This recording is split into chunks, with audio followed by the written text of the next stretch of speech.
Memorial do Holocausto, um grito silencioso para lembrar os 6 milhões de judeus mortos na Segunda Guerra. Os judeus não foram as únicas vítimas do nazismo. Comunistas, homossexuais, ciganos, outros 5 milhões de pessoas também perderam a vida nos campos de concentração. Um genocídio que até hoje provoca dor e indignação.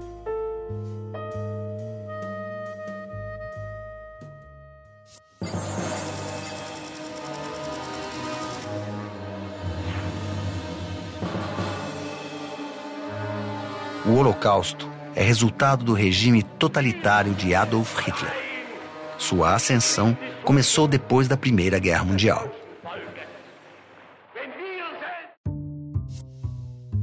Alemanha, 1918. O país perdeu a guerra e está destruído. Os vitoriosos, Rússia, França e Inglaterra, impõem duras penas e responsabilizam a Alemanha pela guerra. O país é obrigado a pagar indenizações e, com a assinatura do Tratado de Paz, perde partes importantes de seu território. As fábricas de armas são destruídas e o país fica proibido de formar exércitos. Para o povo alemão, o tratado foi um choque, uma humilhação. O nazismo soube captar muito bem o sentimento de humilhação que o povo alemão passava. As classes operárias e a classe média alemã passavam por um processo de pauperização e de empobrecimento muito forte, provocado pela inflação e pelas dívidas do Estado alemão. E, além disso, o sentimento de derrota era muito forte, o sentimento de humilhação era muito forte.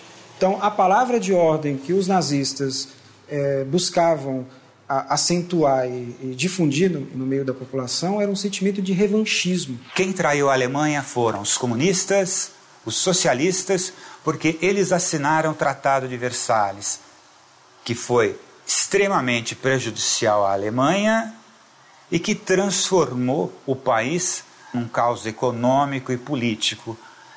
Entre os grupos que traíram a Alemanha ao assinar o Tratado de Versalhes estavam os judeus. Então, os judeus, assim como os comunistas, são culpados pela miséria da Alemanha. Esse é o discurso nazista. A partir de 1919, a Alemanha mergulha em uma profunda crise econômica e social. Pequenas e médias empresas vão à falência. Apenas as grandes corporações resistem. Sem trabalho, a população vê os preços subirem assustadoramente. Em 1918, uma fatia de pão custava 63 marcos. Em julho de 1923, já tinha chegado a 3.465 marcos. E em novembro do mesmo ano, para comprar uma fatia de pão, os alemães precisavam levar o dinheiro em carrinhos. O preço, 201 bilhões de marcos. O dinheiro comprava tão pouco que passou a ser usado para acender fogo. A maioria da população não conseguia arcar com todas as despesas que o final da guerra tinha ocasionado. O Partido Nazista surge como uma resposta a essa situação. A Alemanha não era o único país a viver tempos difíceis na Europa. A Itália mudou de lado durante a guerra com a promessa de receber novos territórios. Mas, terminado o conflito, a maior parte das colônias e territórios conquistados ficou com a França e com a Inglaterra. Para as grandes indústrias italianas, a guerra também não terminava com lucros. Os salários dos operários foram reduzidos e, em 1920, uma greve geral mobilizou mais de 2 milhões de italianos. Na política, a Itália estava dividida. De um lado, os partidos de orientação socialista e comunista. Do outro, o nascente partido fascista de Benito Mussolini. A base do pensamento fascista nós podemos encontrar em alguns itens, né? O nacionalismo exacerbado. Ele dizia que o Marx afirmava que a história era a luta de classes. E o Mussolini dizia não. A história é a luta entre nações proletárias e as nações burguesas. E a Itália era colocada por ele como uma nação proletária, uma nação jovem que devia lutar contra as nações ricas para ter o seu espaço. Benito Mussolini ganhou popularidade. Ele era a resposta aos anseios da burguesia. Prometia restabelecer a ordem e conter o avanço dos comunistas. Para lutar por isso, Mussolini criou uma organização paramilitar, os Camisas Negras. Em nome do nacionalismo e do anticomunismo, eles perseguiam grevistas, atacavam jornais e sindicatos. Apenas em 1921, os Camisas Negras foram responsáveis pelo assassinato de 600 pessoas. A violência, como era justificável para o Mussolini, desde que ela fosse em defesa dos princípios que norteavam o Estado, a disciplina, o respeito à hierarquia, o respeito às ordens do Duce, crer e obedecer. Esse é um lema fascista. Então, o camisa negra, ele tem que crer na palavra do Duce e obedecer. Se ele manda espancar, devemos espancar. Ele tem um lema muito interessante, que era colocado inclusive nas escolas, de que é melhor viver um dia como leão do que 100 anos como cordeiro. Então ele dizia, olha, essa violência é porque eles são leões. E a violência não é uma violência gratuita. As demonstrações de poder dos fascistas eram grandiosas. Em 1922, milhares de camisas negras desfilaram sobre Roma exigindo o comando do país. Com o apoio dos industriais, dos militares e de alguns juízes, o rei demitiu o primeiro-ministro. Benito Mussolini, il Duce, como ficou conhecido, assumiu o governo. Un'ora segnata dal destino batte il cielo della nostra pátria. Mussolini, no governo, ele tem muita preocupação em doutrinar o jovem, porque ele quer formar uma nova mentalidade na Itália. E aí é uma busca na história italiana do Império Romano. Não? Por isso a identificação do líder, do Duce. Ora, Roma se transformou no grande império porque teve o César. A figura de um líder incontestável, de um líder que organizou o império e que fez inúmeras conquistas. E o Mussolini vai se arrogar essa figura de ser o novo César. Qual é a originalidade do Mussolini? Ele acabou aproveitando as reivindicações dos operários e transformou em lei. Os operários queriam direito a férias, descanso semanal remunerado, limitação de jornada de trabalho, direitos trabalhistas. Ele organizou e deu esses direitos. Mas, ao mesmo tempo, ele agrada os donos de indústrias, mantendo os salários baixos e proibindo as manifestações de greve. 10 anos depois do fascismo se estabelecer na Itália, a Alemanha também passou a ser comandada por um ditador.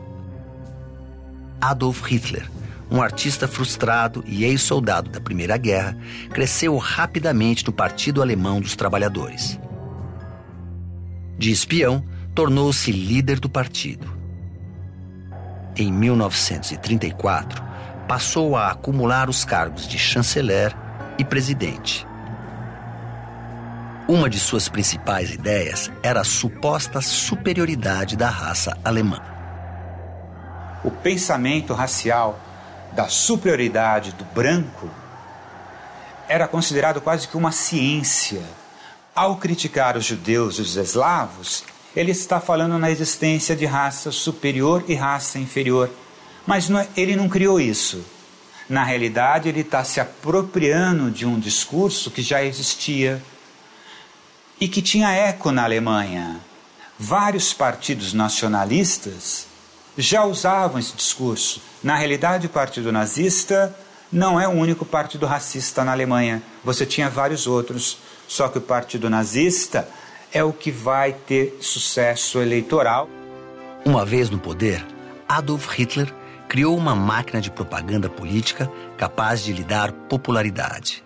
Com discursos inflamados e estratégias de comunicação avançadas, criadas por seu ministro da propaganda, Joseph Goebbels, Ele mobilizou multidões. Falava do futuro, com uma Alemanha unida e próspera.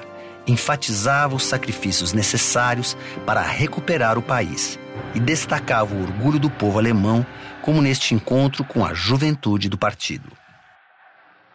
Denn ihr seid Fleisch, von unserem Fleisch und Blut, von unserem Blut.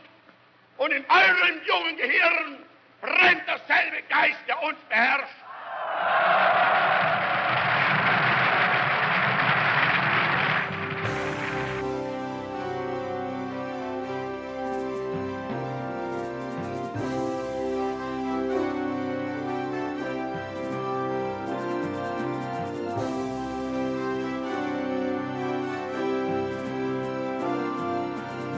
O partido nazista exercia forte controle dos meios de comunicação. Até o público chegavam apenas ideias e imagens que estivessem alinhadas com o pensamento nazista. A máquina de propaganda de Hitler era tão sofisticada que tinha sua própria cineasta, Leni Riefenstahl. Os filmes de Leni ajudaram a recuperar a autoestima e o orgulho dos alemães. Para isso, ela criou imagens nas quais o líder alemão era sempre associado a ideais de harmonia e grandiosidade. Um enquadramento de câmera diferente, ela dava ao líder que estava ali, né, como a figura principal do regime nazista, uma outra percepção, que é uma percepção dele gigantesco, dele como herói. Então, assim, a técnica aliada à ideologia, ela soube fazer esse casamento. De um lado, as imagens de Leni Riefenstahl, que associavam o nazismo à beleza. De outro, a marca do horror. Hitler pregava a superioridade da raça alemã e aqueles que não correspondiam aos padrões de uma suposta pureza ariana eram exterminados.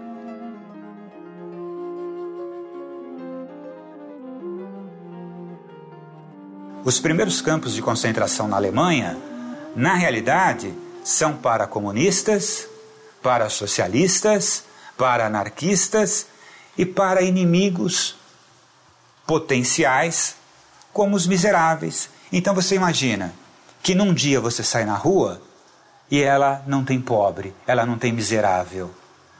Isso te dá uma visão de que, olha, a segurança, ele está resolvendo o problema. De que forma? Limpando as ruas. Ciganos, deficientes físicos e mentais, homossexuais, todos foram vítimas do nazismo. Os judeus eram obrigados a se identificar com uma estrela no braço e separados da população alemã até mesmo nos transportes. Em 1939, o nazismo cria os guetos. Eram áreas cercadas nas cidades alemãs e países invadidos, como a Polônia, onde os judeus e inimigos do regime viviam segregados. A comida era racionada. Muitos não resistiam. A acusação de que os problemas alemães era por conta dos judeus, dos ciganos, dos homossexuais, especialmente dos judeus, a política antissemita foi uma política sistemática do Estado nazista alemão. O antissemitismo não tem origem no nazismo. O antissemitismo, ele percorre a história da humanidade e ganha bastante força na Idade Média, quando o cristianismo se torna a religião oficial da maioria dos países europeus daquele período. Para garantir a ordem imposta pelo regime, o nazismo contou com 3 polícias ao longo de sua existência. A mais temida era a SS. A SS vai ser uma tropa de elite, formada por oficiais, escolhidos a dedos. Vai ser um grupo que não vai partir só para a violência gratuita. Eles vão ter um ideário, uma imagem, um uniforme, uma filosofia. Eles passam a ser, inclusive, a guarda pessoal do próprio Hitler. Uma tropa altamente politizada e consciente do seu papel na sociedade. De fazer crescer um novo tipo de alemão e exterminar alemães que não tivessem o mesmo tipo de raciocínio. Desde que assumiu o poder, Hitler se mostrou expansionista. Queria anexar territórios e ampliar seus domínios sobre a Europa. Mas para isso, precisava de recursos. Apoiado por um sentimento popular de revanche, ele tratou de recuperar a economia e fortalecer militarmente a Alemanha.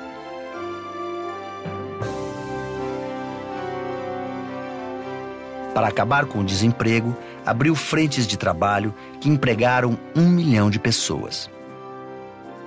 Cortou os impostos das indústrias que aumentavam a produção e ofereciam postos de trabalho.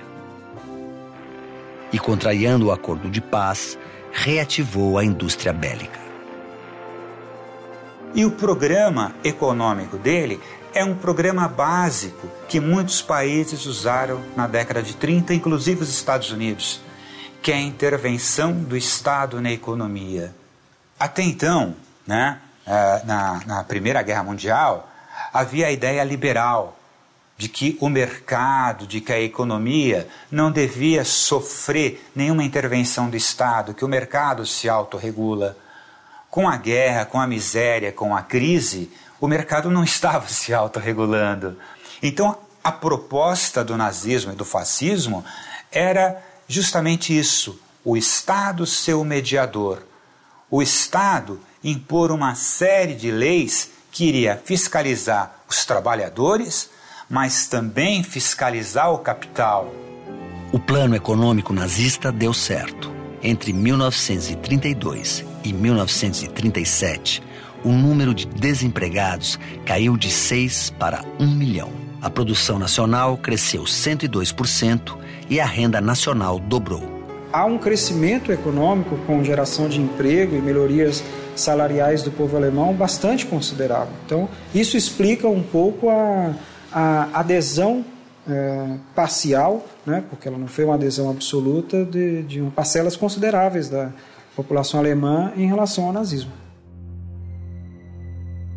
Mussolini na Itália, Hitler na Alemanha. Apesar de Hitler admirar Mussolini, os ditadores tinham divergências. Hitler temia perder poder na região. Já Mussolini reprovava o ditador alemão por romper o acordo de paz. Mas a necessidade de somar esforços os uniu. Em 1936, os ditadores negociaram um acordo de cooperação por 10 anos. Se um dos países fosse atacado, poderia contar com o outro em sua defesa. O Mussolini, ele é o grande inspirador dos fascistas de um modo geral, até porque foi o primeiro a chegar no poder, fascistas do mundo todo se inspiram realmente nesse gestual do Mussolini. E o Hitler também.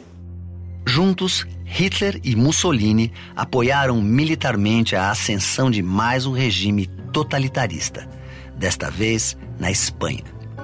Após uma guerra civil que durou 3 anos e deixou 1 milhão de mortos, Francisco Franco toma o poder em 1938, aliando-se aos nazistas e fascistas contra uma frente popular de esquerda. Mussolini e o Hitler mandam apoio imediato a Franco. E o Mussolini, um apoio muito mais explícito. O Mussolini manda milhares de combatentes. A Guerra Civil Espanhola é talvez um grande termômetro do que vai ser a Segunda Guerra Mundial, já que de um lado estavam comunistas, anarquistas, liberais, defendendo a República, e de outro estavam os nacionalistas e os falangistas espanhóis, que são os fascistas.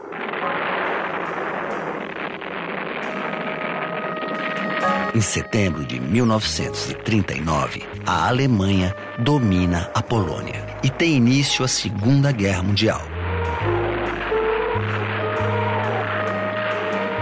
60 milhões de pessoas perderam a vida. O fascismo e o nazismo saíram derrotados, mas até hoje, algumas de suas ideias persistem. O preconceito e o racismo persistem na história da humanidade. E, em alguns momentos, esse preconceito e esse racismo ganham a forma de manifestações políticas organizadas. Então, esse é um perigo que está sempre presente e que é necessário se atentar, combater através da educação.